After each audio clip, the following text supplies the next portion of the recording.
Welcome into the roundtable. I'm Brad Wakai. That is Tyson Gentry. We got our NFL betting preview going on today, but of course, reacting to Thursday night football. Honestly, Tyson, really not much to react to in this one. Eagles win 29-17, don't cover, so people are going to be pissed. But, they won by 12, they won by margin, and there was really not a sweat. Like, there was not a single point in time I sweated during this game. And, hey, they're undefeated. They're 8-0. Were So, you great start. were you not on the internet during the first half? Because the Eagles are the new Cardinals. That's what everybody was saying. Look at the similarities. Oh, God. Well, that's why you can't be on the internet all the time, right? It's crazy. It was crazy listening to people. I mean, they played poorly in the first half for their standard, and the Texans played perfect, essentially, in the first half for Texans football, and it was tied. And it took a last-second drive, and Davis Mills played really well today for the most part. I thought he had some questionable decisions at the end of the game, but honestly, they were down 2 scores, and it was like you can't run the ball every play with 6 minutes left in the fourth quarter. You gotta be slinging that thing. I thought he played well, but again, there was just no point. There was 2.5 days prep time. Thursday nights are for the offense. It hasn't looked that way most of the season, but traditionally, Thursday night generally favors the offense. Yeah, and especially, and we know like the statistics are like the history, right? The road team is always at a disadvantage going on a short week into somebody, especially when you have to travel X amount of miles. So the Texans were going to have a boost from that. Plus, they just got embarrassed against the Tennessee Titans. Like there was going to be some sort of response, or at least some sort of pride that was going to be shown on the field. And I thought they did that in the first half. Also, Eagles looked like they were sleepwalking a bit. I mean, I think they knew they could have just rolled the ball out there today and won the football game. And they got tested in the first half. And sure, I mean, and Sirianni, I think, is actually great for those situations. Like he doesn't panic. I think he knows when to push their buttons. And at halftime, he's like, "Hey, you just got to embrace this. It's nice to be pushed. It's nice to be challenged, and let's come out and let's win a football game." And I thought in the second half they completely flipped the script. Jalen Hurts finishes 21-27, 243, 2 touchdowns, a 75 QBR. Thought he looked really sharp today. And then Miles Sanders just carved him up on the ground. 93 rush yards, 5.5 yards per carry. Got into the end zone again, so it feels like Miles is starting to like scoring touchdowns all of a sudden. And it was just it was a no sweat type of game for the Eagles. I mean, when they were tied at halftime, I think you and I both were just like, we kind of expected at least a little bit of kind of a sleepy performance to start. And this is where we're at with Jalen Hurts now, where you can point to the A.J. Brown missed throw in the first half. He missed Dallas Goedert once, and that was really it. And those are the two that stick out in your head. It's like, oh, what the hell is he doing? A year ago, 2 years ago, there was 5, 6, 7. And 2 years ago, there was 10 of these every game. Right. Last year, there was 5 or 6. This year, it feels weird when he misses somebody. There was a Quez Watkins sighting, which was a good sign for Philadelphia. But to me, the ultimate story of the day, Dallas Goedert is fucking good. Oh, He's my really God. good. 8 catches, 100 yards, touchdown as well, 12.5. Plus he blocks too. And that's the nice thing is, he's not one of these Travis Kelce types or, a Darren Waller. He's more like a George Kittle where he's, able to block, Not but quite he's as more explosive lethal. after the catch is really the big difference. I But don't Dallas is know a though, monster Tyson. after the catch. It's just when Kittle got the ball at the 30, you were like, he might score. When That's fair. Dallas gets the ball at the 30, it's like he's going to get to the 20, but that's probably it. Yeah, that's fair. That's a good point. And so, I mean, really, what are we going to talk about the Texans? Not much here. They dropped to 1-6-1. I mean, they have a ton of picks. I thought Amazon did a good job tonight of kind of showing where this rebuild process is. 2 first-round picks in this upcoming draft and 2 in the next in the 2024 draft. So they're doing a good job in their stockpiling picks, which is what they need to do to rebuild this roster. But Tyson, let's go through it here because the Eagles are 8-0, and there's like a legit thought out there right now. Can the Eagles go undefeated?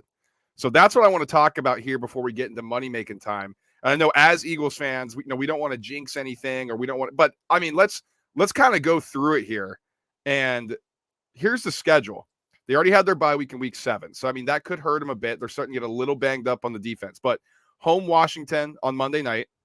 Which is a At, long layover after a Thursday. right. They're going to be able to prep. Next week at Indianapolis and Sam Ellinger.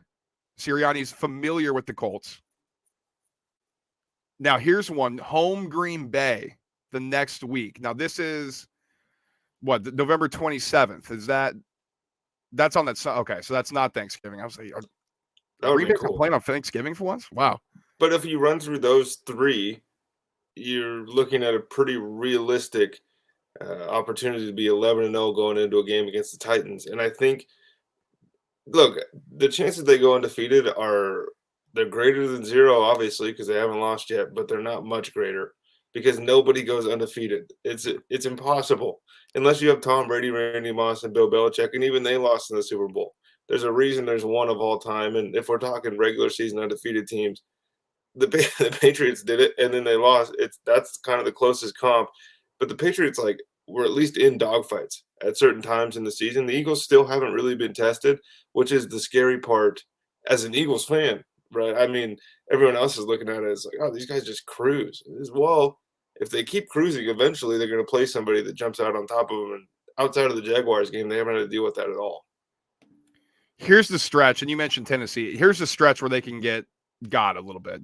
Home Tennessee, at Giants, at Bears. On the surface, I don't know, but they're starting to play a little bit tougher. New York always plays Philly well, and then at Dallas. So 3 away games in a row, 2 in division, and then 1 again to Chicago. It's going to be tough weather there at that time. That's the gauntlet, right? Those are the 4 games that you can trip up a bit, and then you finish home New Orleans and home Giants. So those are the 4 games I think you really circle, and you're like, okay, if somebody's going to beat the Eagles, it's in that stretch of games. Well, the other part is who really cares realistically about going undefeated with the state of the NFC right now. If the Eagles can get to 11-0, they're almost guaranteed the number 1 seed no matter what happens in that stretch, or at least home field advantage through the first couple games of the playoffs, because it's going to be really hard if they start out at even 10-0, 11-0, whatever it is, for them to stumble to the point where they end up even 13-4 is going to be the 1 seed in the NFC at that's a worst case scenario essentially right now for Philadelphia, and it seems very likely that that's going to be the best team in the conference. I'm waiting for there to be a market. At least I don't see one on FanDuel. I think there might be some out in Vegas when the Eagles lose their first game and what team that's going to be. That may be something. I mean, if you had to guess right now on the schedule, would it be a Green Bay game? That's on a Sunday night. But Eagles have owned Green Bay in the past as being more physical than them and really kind of punching them in the mouth. Is it Tennessee? Especially with how the defense looks right now, giving up all those rush yards.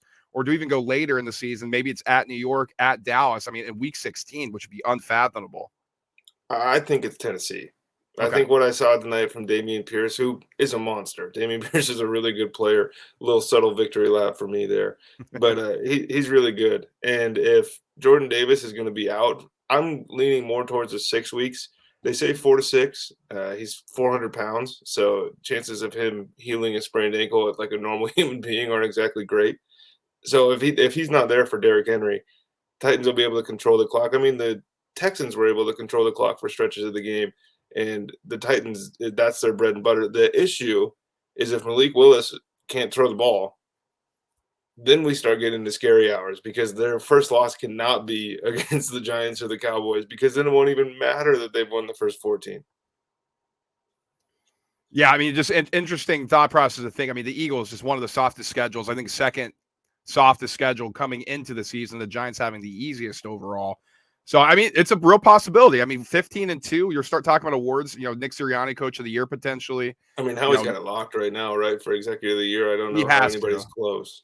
He has to. So, I mean, we're looking at that type of number on the win total. Whew. I mean, Eagles, they're going to have a big award season. They're going to be carrying home some hardware. That's for sure. But it was 8.5 or 9.5 or whatever.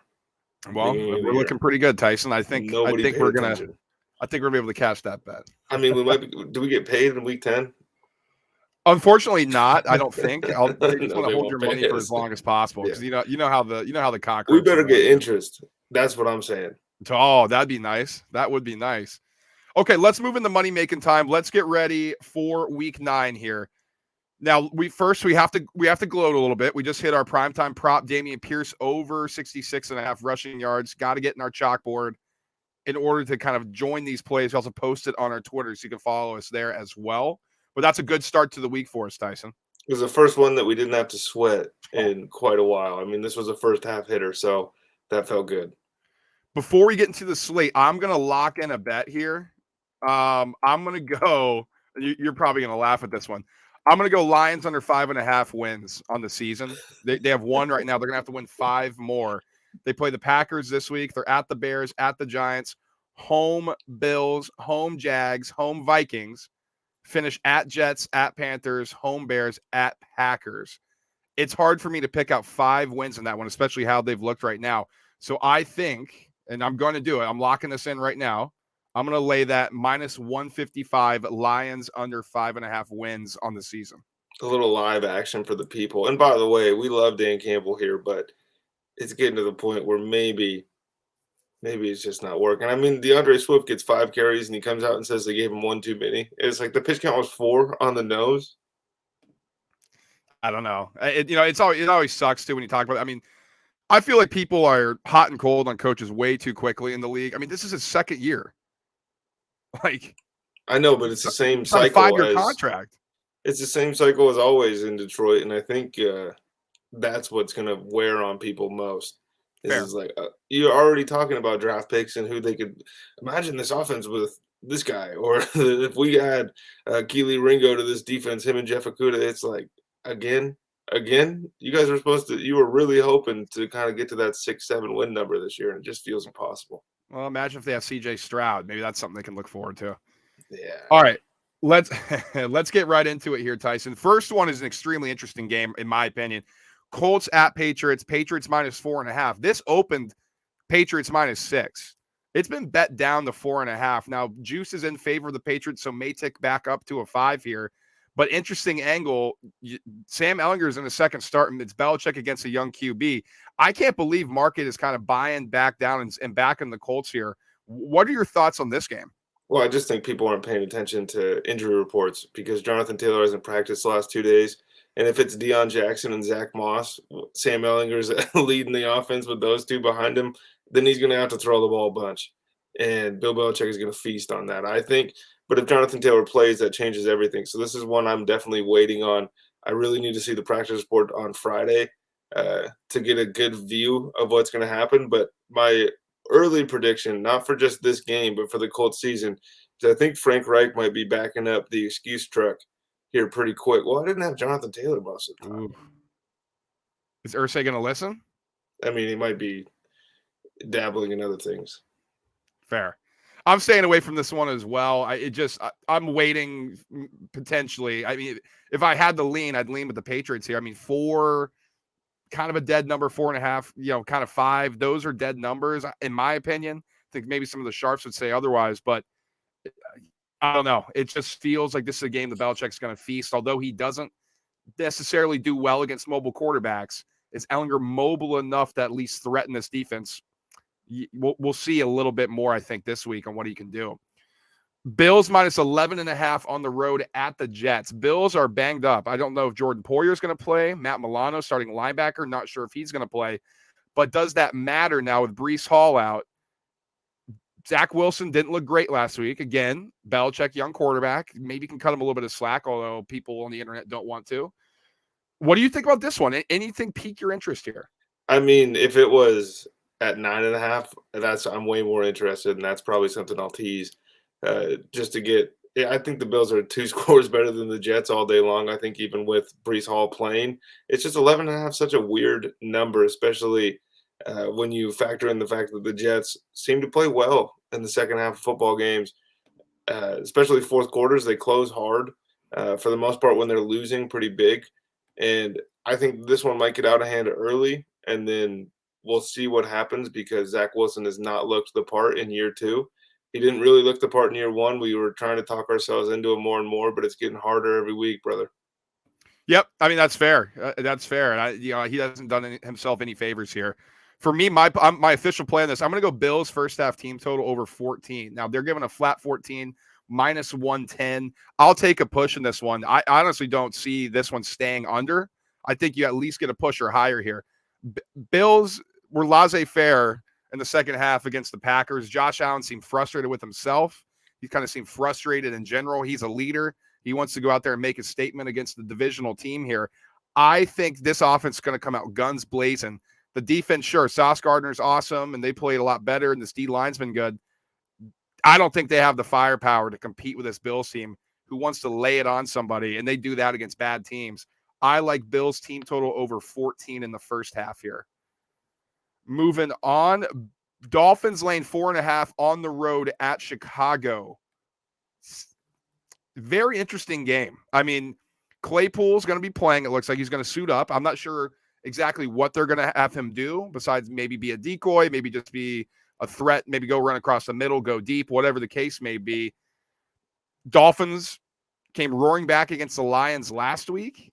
Do you like this number on the road? I do. I think, especially with what's been going on with the Bears lately. I mean, you get rid of two of your best players, two of your leaders, right? Robert Quinn, captain, leader in the locker room. Roquan Smith, kind of the leader of the defense there. They're both gone, jettisoned out in the last couple of weeks. I really like the Dolphins here. I'm all over Tua. I know you're leading it, but Tua also hasn't lost this season. A touchdown here feels easy. I mean, with getting Jeff Wilson, I think that the Dolphins running game has left a lot of meat on the bone to this point in the season. And I think he's going to help them. I don't know how much he'll help this game, but like we talked about in the trade deadline show, it's not like he's going to have to learn a brand new offense. Right. He's going to come into a scheme that he knows in a running back room where he's familiar with most of the people within the room. I just think that Miami's offense may be able to reach a new level. Not that Mostert's been bad, but Chase Edmonds was. I'm staying away from this one. I want to pay attention to the weather report here. Apparently, it's going to be very rainy on Saturday. On Sunday, it's supposed to clear up, but the grass there is all natural grass. Does that slow down the Dolphins' offense a bit? That's potentially an angle there. I'm not sure because the Dolphins' offense at .75 speed is faster than the Bears' defense. Fair, because I was honestly looking at the over here, 45.5. But do they run the ball more if it's bad weather? The Bears like to run the ball. Does that keep the ball in play a lot more and keep the clock rolling? That's why I'm off a bit, especially 45.5. That hook on that key number there. I'm going to stay away for now, but I will be interested to see the weather report. Packers -3.5 on the road at Detroit. Packers obviously coming off a very disappointing stretch of football games, and the Lions, although they bounced back coming off the bye against the Dolphins, they couldn't cover the number even when they were up big. This is very interesting to me here. It feels like this could be a Packers bounce back game, but man, oh man, I don't know. I'm leaning Lions here, but I don't have an official play. What are you doing, Tyson? You got your shovel out? You taking the points? I'm not even taking the points, brother. This is Lions money line, baby. Oh, let's go. I mean, I am beyond over the Green Bay Packers experience to this point in the season. The Lions don't do anything well to stop the Packers. Problem is, I just think that the Lions can score more. And I know that the Packers defense is one of those units that everyone was so high on coming into the year. Apparently there's mutinies forming in the locker room against the defensive coordinator. Matt LaFleur looks like he's lost all mojo and juice that we had given him over the first couple of years. I like the Lions to win this game. I think this is the hard knocks game. This is where grit comes into play because the Packers have none.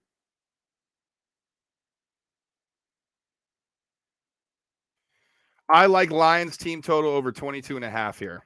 I wanted to make sure I got this right. I'm like, is this that low, really? Now, -120, suggesting there's a little wiggle room here. That feels low. I mean, they're good at home in that dome. Like, Jared Goff is a much better quarterback at home on that field than he is on the road here. And like you said, I mean, divisional game, yes, there is some familiarity. This Packers defense has underperformed.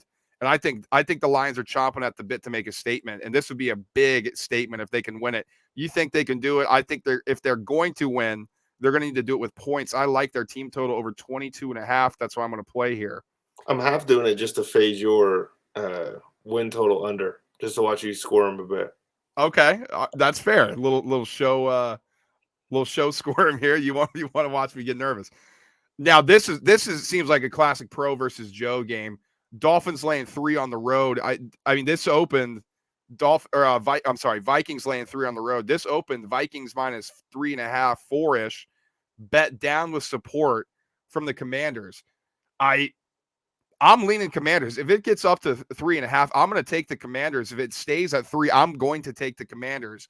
So, I mean, for me, I'm taking them whether it's 3 or 3.5. Are you doing anything here, Tyson? Well, I think the play here. Whenever it's 3, I just go money line on the other side. If I think the team can cover, then I'm rocking with Commanders money line here. And I think that the Vikings are good enough to make some noise at some point in the season. But something about Taylor Heineke, man. These guys love playing for him.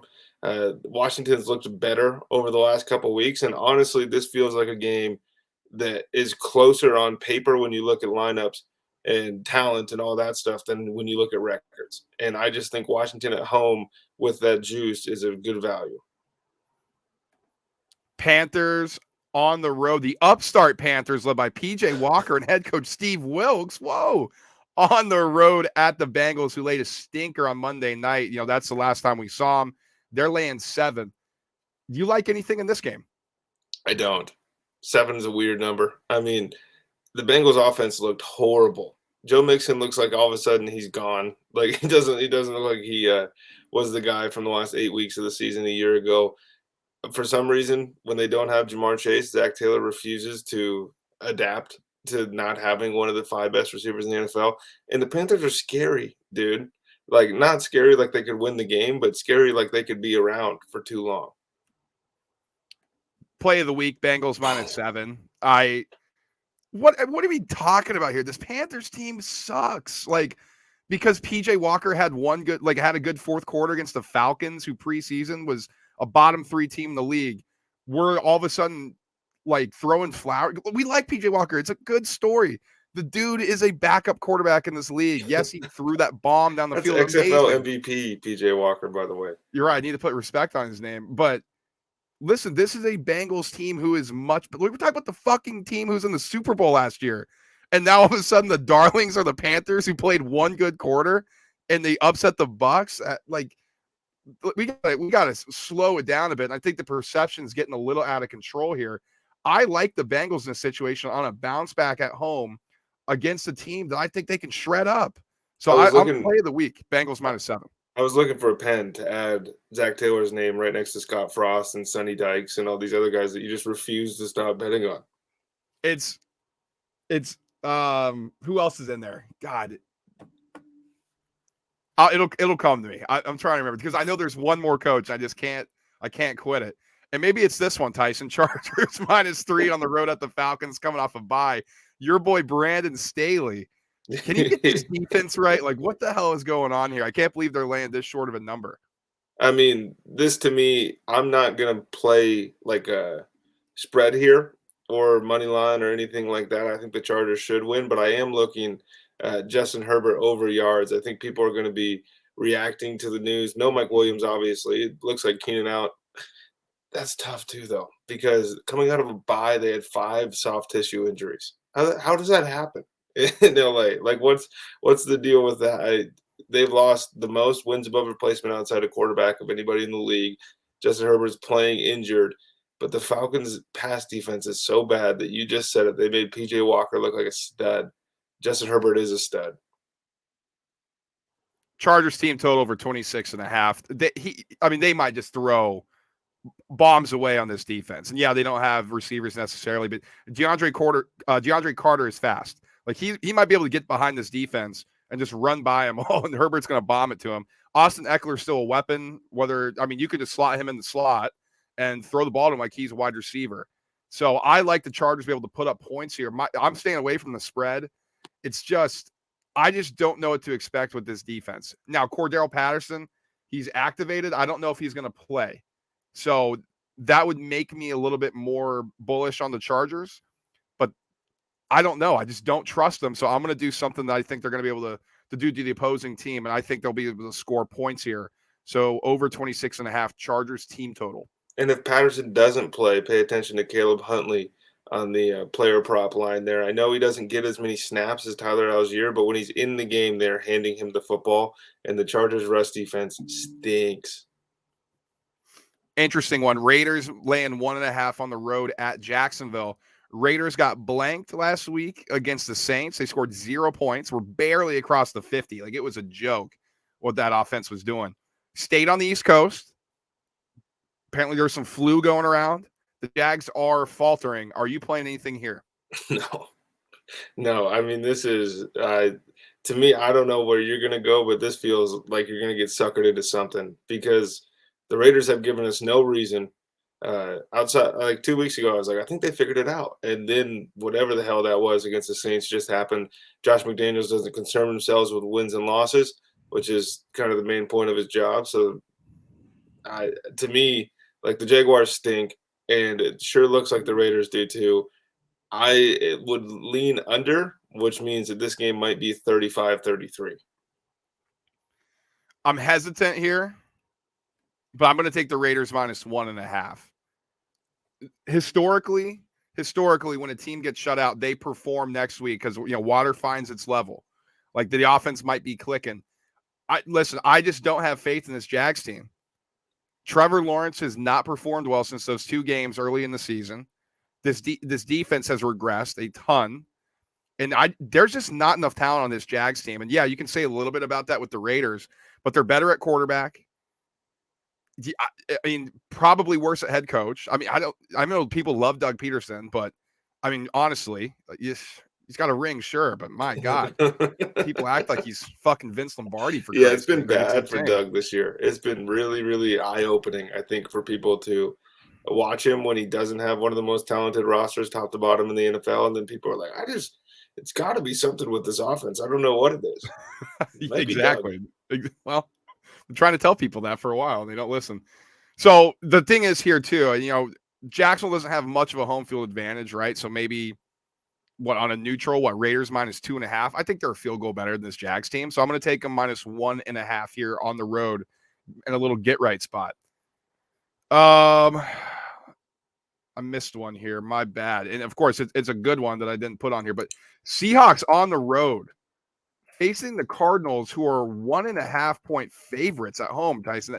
This is kind of head scratching to me. You like anything in this one? I'm leaning Cardinals -1.5. I just now that I say that, I'm thinking about Geno Smith playing in the dome, throwing it up to DK Dotton at Tyler Lockett, whatever he wants to do. I just think that the Cardinals are closer to the Seahawks than people are willing to admit, and I guess the line uh, says so. But they're playing at home, right? Kyler Murray's a much better player at home. DeAndre Hopkins all of a sudden is the best receiver in the NFL again. I just think that the Cardinals are a better team. Interested, you got to keep an eye on Eno Benjamin props here. He had a little bit of a down week a week ago, but when he's playing and James Conner's not, they sure like to give him the ball. Here's a little food for thought here because I'm leaning Cardinals as well. Seahawks right now are an absolute darling for the public, but here's something that's interesting to me. If you kind of look at where the line's been set, the Cardinals closed 2.5 on the road, 4 weeks ago when these teams played. So on a neutral, that's Cardinals at that time, 4 points. Now they're saying if Cardinals are given 1.5, Cardinals and Seahawks are even on a neutral. That's a massive, massive upgrade for the Seahawks and downgrade for the Cardinals. Does it really deserve to be a 4-point differential between when they last played? I know the Cardinals have sucked a bit, but DeAndre Hopkins is back. Man, that feels like a massive, massive difference across 4 weeks to me, Tyson. I don't know what your thoughts are on that. It's a bit ridiculous, but also I think early in the season people were a little bit behind on where Seattle was at, and they were a little Sure. bit optimistic on where Arizona could be. And I still think people are getting ahead of themselves when it comes to the Seahawks. It's like, well, look at what they're doing. Look at what Geno's doing. They have the player of the month, rookie of the month on both sides of the ball. It's going crazy over there. This is a nice little hype train, but every hype train gets derailed at some point. I think Arizona gets it done. Yeah. So are you locking that in official? I am. You are. Okay. Should I You jump talked on me that with into you it. I too? started with a lean, and then I'm in. The little nugget you gave. Should I jump on that with you then? Just make it a show bet. I mean, never hurts, does it? No, let's do it. You know what? Fuck it. Let's be. And of course, dude, we both hate Kyler Murray or think he Oh stinks. yeah. And now we're backing him. We got to root for him. Oh boy, And if they what have we lose just gotten this one, ourselves how into? bad does the Kime and Cliff Kingsbury extensions in the offseason look? It's just a clown's organization. We knew that ever Yeah. since Carson Palmer and Fitzgerald got out of there. Interesting. Okay. Bucks -3 at home against the Rams. Now I got this one at 2.5. I released that in our chalkboard. That's early, so that's why you got to be in there. So I already have Bucks -2.5 in here. Tyson, are you doing anything with this one? I'm not. I'm of the opinion that both these teams are bad. At this point in the season, I'm not impressed with anybody. The Rams can't do much on offense, and neither can the Bucks. This is a Tom Brady probably pulls this one out, but this to me feels like it could very well be a push, and I'm not interested in pushing. Fair enough. Sunday Night Football, Titans at Chiefs. Chiefs laying 11.5 on or at home, coming off a bye. Primetime Mahomes, big number. Primetime dog's been doing well. Are you taking anything here? Same thing with the Bills game. I'm teasing this down. I'm going 9.5. That's what I want to play here. Look, the Chiefs should boat race these dudes out the stadium, and they very likely will. This is one where you got to be in there because there are going to be some juicy player props. Brad keeps mentioning the chalkboard. We'll have them in there. The Titans just looked. The defense looked really good against the Texans. Davis Mills, Patrick Mahomes, a little different. The offense didn't look great outside of Derrick Henry doing what he does. And the Chiefs haven't been world beaters on defense at this point in the year, but their rush defense has certainly been more physical than Houston. Yeah, that's a -154 if you want to get it under that key number of 10. I'm going to be square here. I'm going to lay Chiefs -11.5. The last time the Titans honestly played somebody on the same caliber as the Chiefs, we saw that, and the Bills boat raced them. The Titans won 5 in a row. Sure. Who have they played? I mean, the Colts suck. The Titans have won 5 in a row, but they still have a negative point differential because of what the Bills did to them. It's crazy. And it's the other thing is, too, it's not like they've been really blowing teams out. I mean, last week, sure, it should have been, 17-3, and it ended up 17-10 with garbage time. But, I think this Titans team is starting to get a little overrated. Primetime Chiefs coming off a bye. This seems like a recipe for a blowout to me. I think they figure out a way to stop Derrick Henry. Also, if Ryan Tannehill is limited, I think that is a huge plus for the Chiefs. That's going to be able to make them, I think, stack more in the box, not be worried about Tannehill getting out on man-to-man coverage as well. So I'll lay this on primetime. I want to get this in because apparently there could be rumors that Malik Willis might play in this one. And if so, this thing is skyrocketing. Yeah, what do you think a balloon's up to? 13.5 feels safe. I think it would go up to 14. I think so too. I can't play 2 touchdowns. I cannot play 2 touchdowns. That's too much, man. And that's what happened with the Eagles game tonight. Everyone talked themselves into, oh, this team sucks and this team's it's the NFL. Nobody's out there to be like, oh man, these guys are way better than us. We should just roll over. I tried to middle it. I got Eagles -13.5 early in the week, and I got Texans +14.5. I'm like, it was looking right there for the longest time too. I'm like, oh my god, I'm gonna middle this thing. Eagles won by 12. So, all right. So at least we can split. All right, now Monday Night Football, Ravens -2.5 on the road at the Saints. Interesting line here. I mean, it was kind of getting 2.7.5 to start, or 2.75 to start. Maybe flirting with 3 a bit. Saints starting to get a little healthier. Anything you're going to play on this one on a Monday night? I got to look into it more, man. To be honest with you, this feels to me like Justin Tucker's going to make a field goal to win the game. That's what I think is going to happen. Look, the Rashad Bateman news is huge for Baltimore. He's out for the rest of the year because they rushed him back because they don't have anyone else to throw the football to. Devin Duvernay props are probably going to be going crazy this week. I think everybody's going to want a piece of that. You missed the boat on Isaiah Likely props because now he's actually going to have to line up outside and play some receiver, and it's been right there all year long, and now all of a sudden he introduced himself to the nation last week, and people are going to be loving those numbers. To me, at this point, with where the Saints were a week ago and where the Ravens are on offense, this is scary. All right. Well, that is going to do it for money making time. That wraps anything up. Unless you have any, in season win totals you want to lay. If you like any divisions, anything you want there. No. Everything is. It's just at this point in the year, like that's why I like playing before the season or even like week 2 and 3 after we get to look. But at the halfway point, everything is just there's not much value to be found. Basically, is what I'm trying to say. Yeah, and right now, I mean, if you couldn't tell, if you're, if you are a gambler, maybe if you're not, I mean, these lines are getting super accurate. Like we have 8 weeks of data to go off of here, so it's really hard to find an edge. Especially, that's why you got to be getting these bets in early in the week. If you think there's an advantage, if you've done your research, say for a couple injuries, you got to start playing these things early. While you're with the sharp money, because by the time it gets to kickoff, I mean, the books are setting basically a perfect line just based off all their information, all the money that's coming in. So it's kind of getting to that point, Tyson. These shows, we can talk about what we're thinking about to the point. We may have a lot more of our bets in the chalkboard earlier in the week, though, as we kind of pick and choose throughout these different weeks here. But that's why, honestly, too, my personal philosophy, I like a lot of team totals here, too. Yes, they get a little bit sharp as well. Books with the data kind of get their algorithms, but I do think sometimes the computer can't quite predict different matchups or different circumstances. And I guess the last thing for me before we leave is go Tigers. Big Saturday. Big Saturday. We appreciate you guys listening. As always, if you missed our college football picks, go back and watch on YouTube, whether you're listening to us on Spotify or Apple. All of our shows are in there. We appreciate you guys following us. Make sure you do that on social media @ the Roundtable Pod on Instagram. TikTok's the same.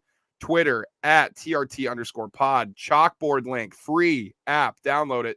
Get in it. Let's build a community in there. Have some fun. That's going to be in our bio as well. Share the show with your friends. We appreciate the support. We will be back breaking down Monday Night Football. Until then, peace.